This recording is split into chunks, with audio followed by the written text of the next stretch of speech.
The first few weeks after our wedding were supposed to be a dream. Instead, my new home felt like a walk-in freezer.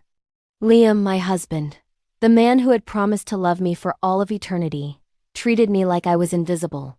He'd walk right past me without a glance, eat his meals in silence, and stare at the empty chair across from him with a look I couldn't decipher.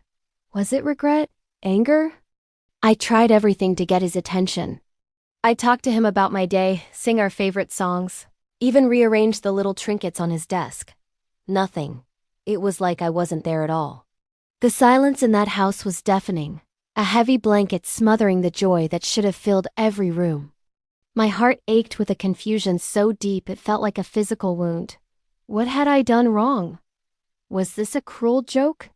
Every morning I woke up with a sliver of hope, and every night I went to sleep with it crushed into dust.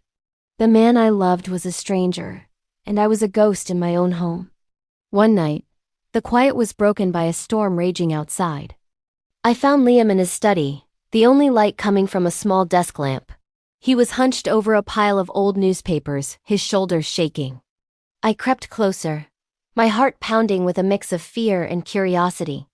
What was he looking at that could possibly make him so distraught? My eyes fell on the headlines, yellowed and crinkled. Tragic car accident on coastal highway, one read.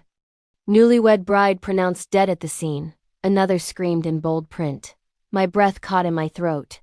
I saw a photo, a mangled car, our car, and then a picture of the bride.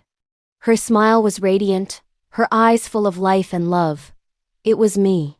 I was looking at a photo of myself. The world tilted on its axis as a cold, terrifying realization washed over me. I wasn't being ignored.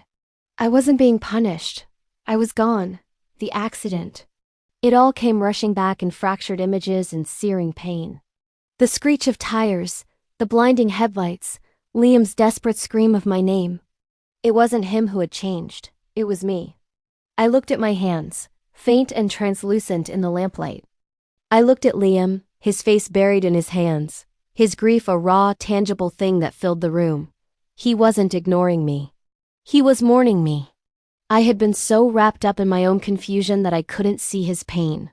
I was the ghost haunting the man I loved, a lingering echo in the house we were supposed to share for a lifetime. I reached out, my spectral fingers passing right through his shoulder. I couldn't comfort him. I couldn't hold him. All I could do was watch, a silent witness to a love that death itself couldn't erase.